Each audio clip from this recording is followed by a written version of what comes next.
The office of Mr. Dawson was exactly as I remembered it. Standard chairs, a heavy wooden desk, and some legal papers scattered around.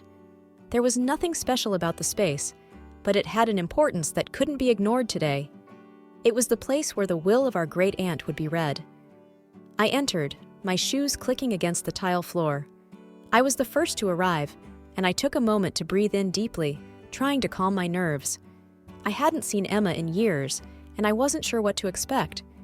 We had grown apart, our lives taking different paths after our parents' tragic accident. While I chose to stay close to home, helping our great-aunt and soaking in the local community, Emma moved to the city.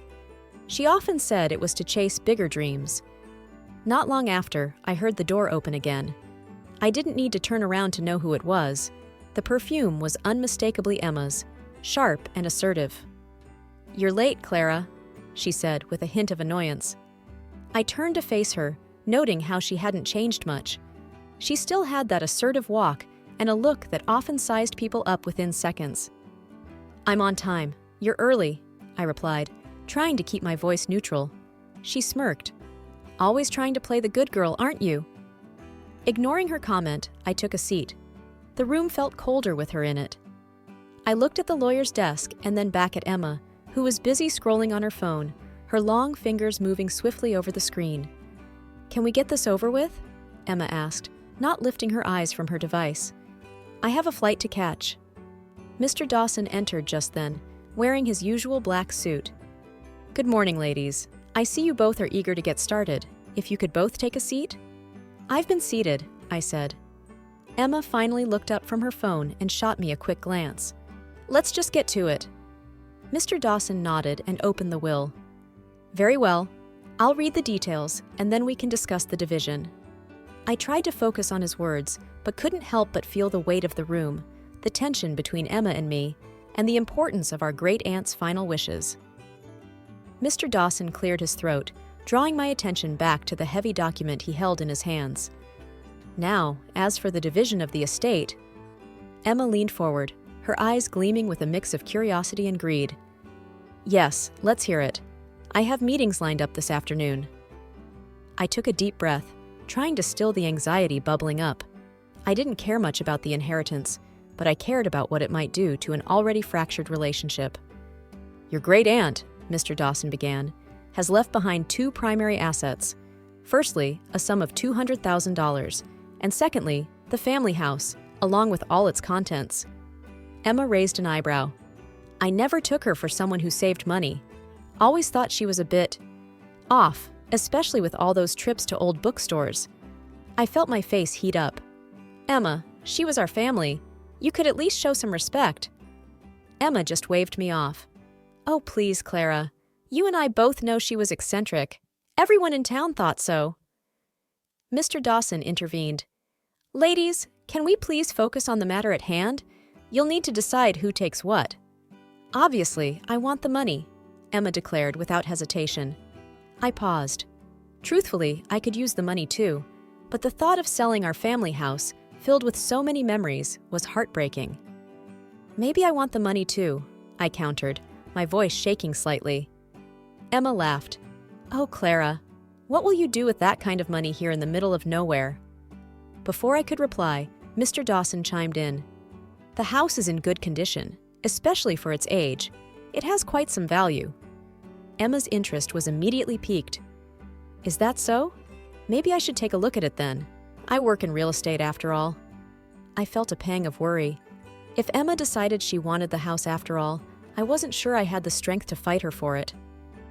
As Emma mulled over her options, Mr. Dawson leaned over, pulling out an envelope from his drawer and handing it discreetly to me.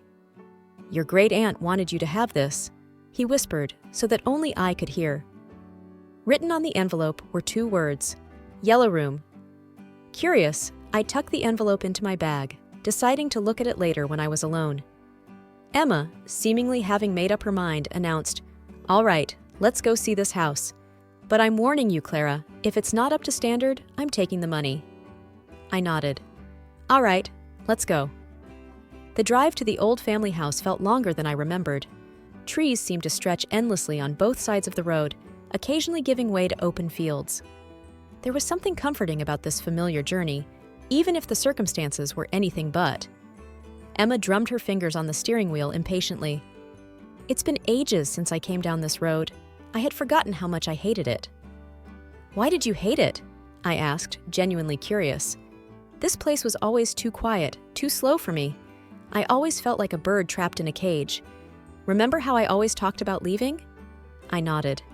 Yeah, but I never thought you actually would. Emma scoffed. Of course I would. There's a whole world out there.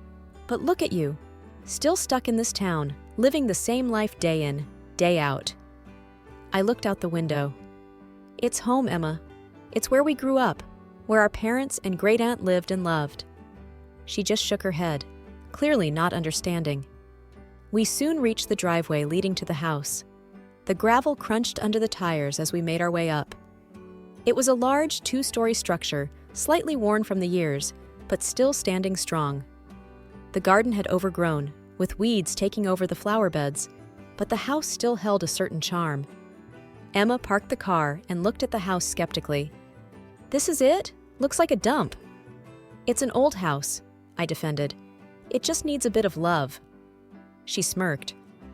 Well, you would know all about that, wouldn't you?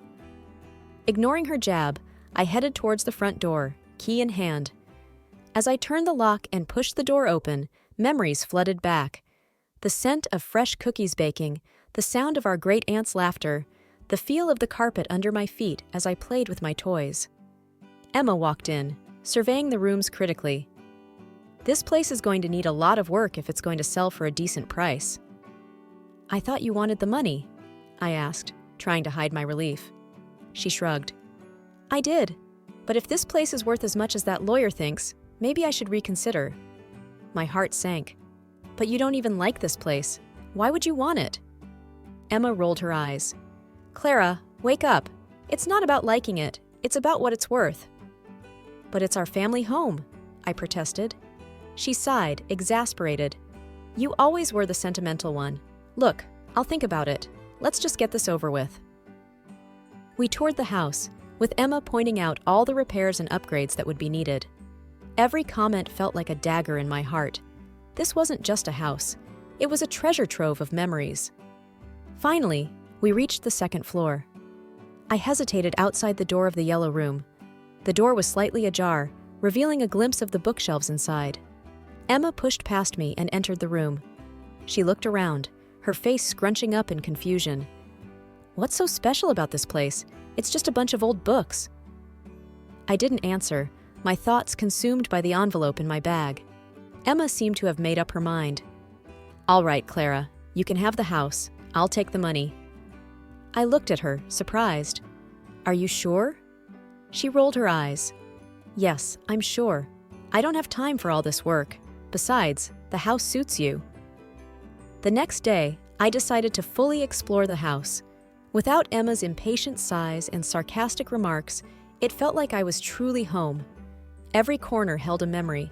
Every room whispered tales of our past. I opened the old wooden cabinets, smiling as I found our great-aunt's china set, still intact. I remembered the stern look she'd give us whenever we used them, warning us to be careful. These have been in the family for generations, she'd say. Sitting at the old dining table, I remembered our meals together. Do you remember the time Emma tried to cook? I whispered to the empty room, chuckling. She had been so determined to make a surprise dinner and had ended up burning everything. But we had laughed and eaten burnt spaghetti, declaring it the best meal ever.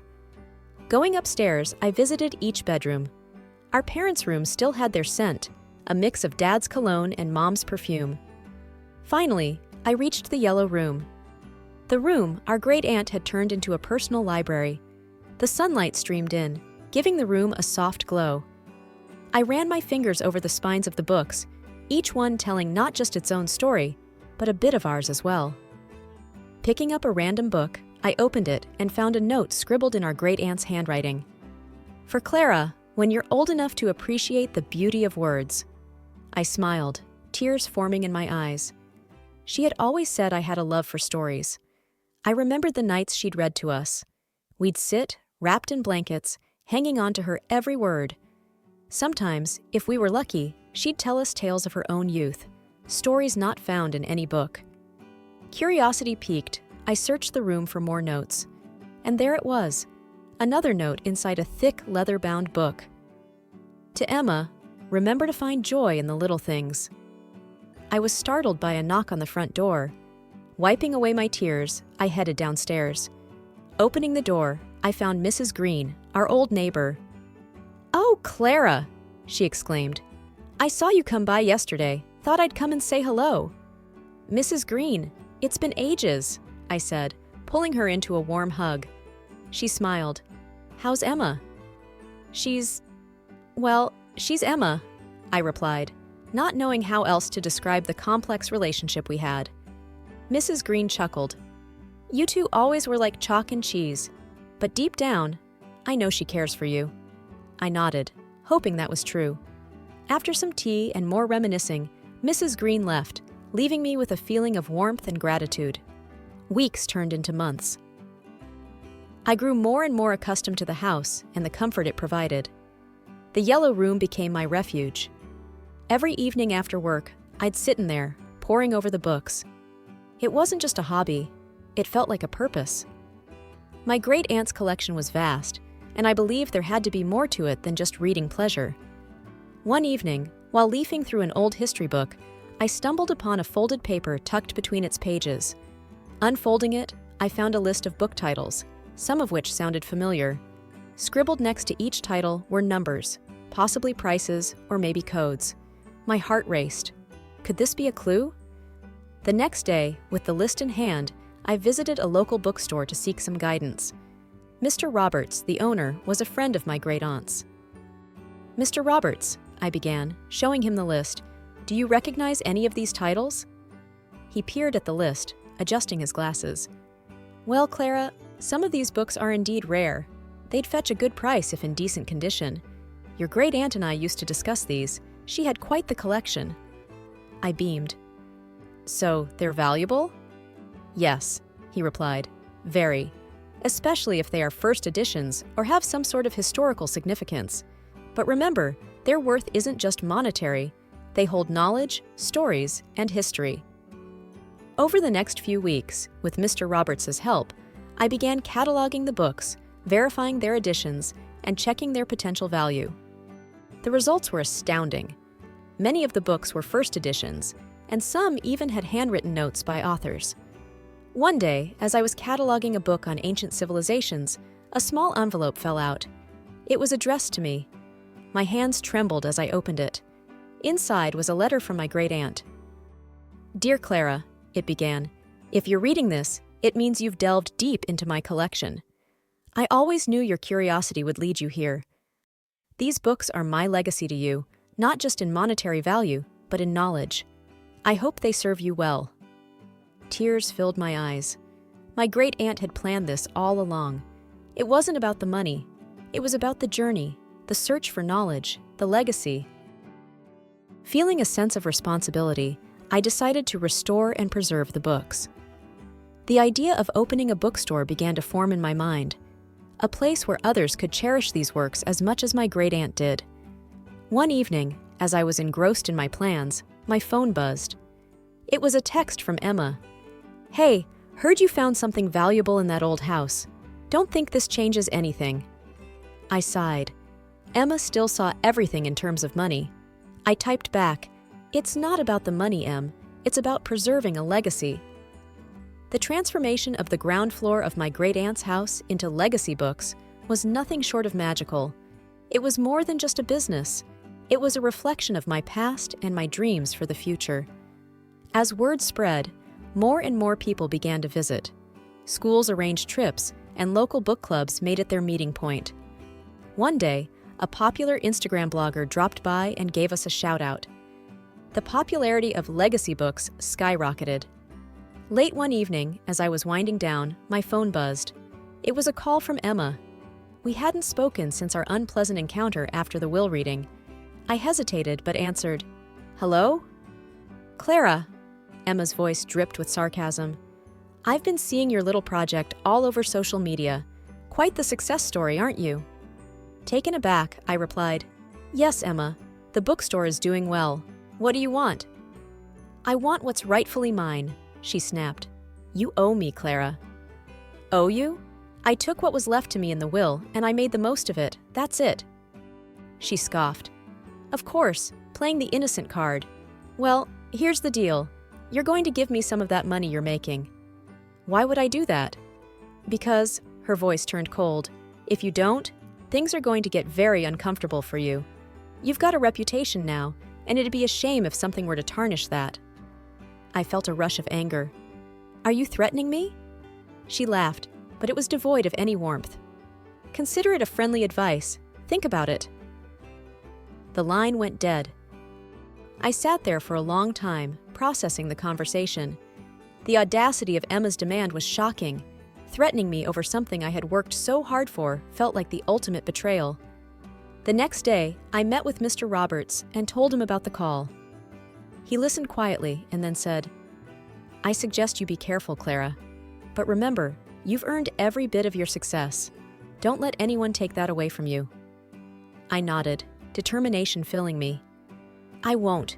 No matter what Emma says or does, I won't let her destroy what I've built. Mr. Roberts patted my hand. That's the spirit. And if you ever need any help, you know where to find me. Thank you, I replied, feeling grateful for the unwavering support.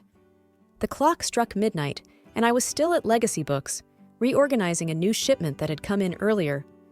I decided to take a short break, heading to the back to make myself some tea. Suddenly, the fire alarm blared. Panic surged through me.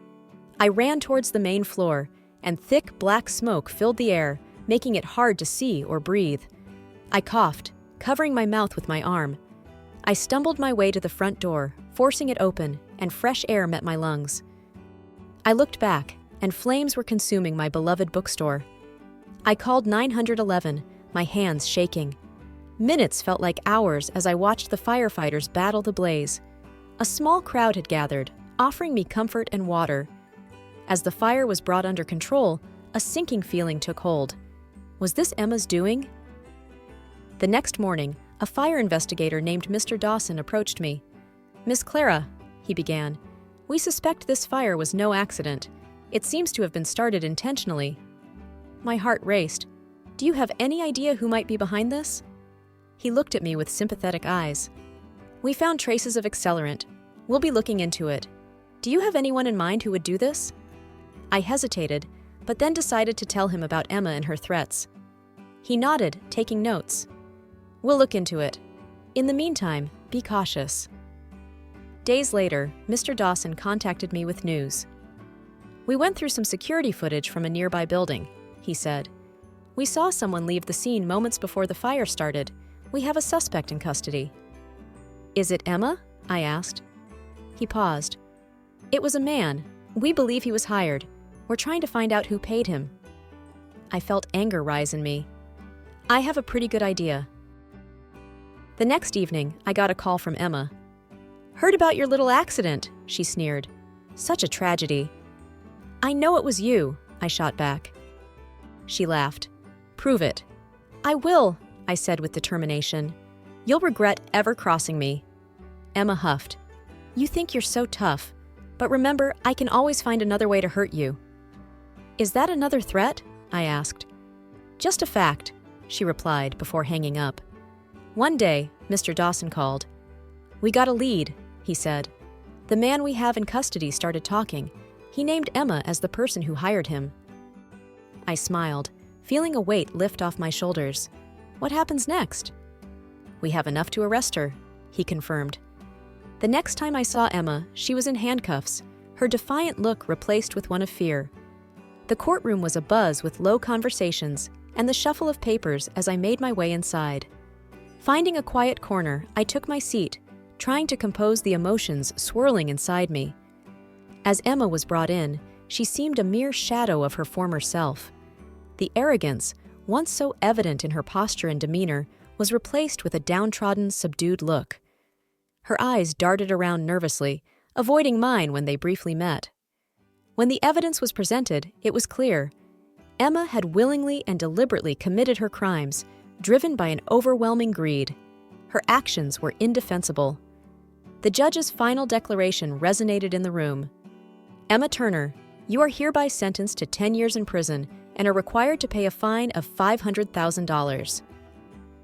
I felt a strange mix of relief and sorrow. Was this the sister I grew up with? The one who shared secrets, dreams, and childhood memories with me? It was evident now that her desire for money had overshadowed any love or kinship. After the trial, as people began to leave the courtroom, Emma turned to look at me one last time. She was led away, and I remained seated, processing the weight of the events. In the days that followed, I threw myself into my work. Legacy books became my sanctuary. Friends, both old and new, became my pillars of strength.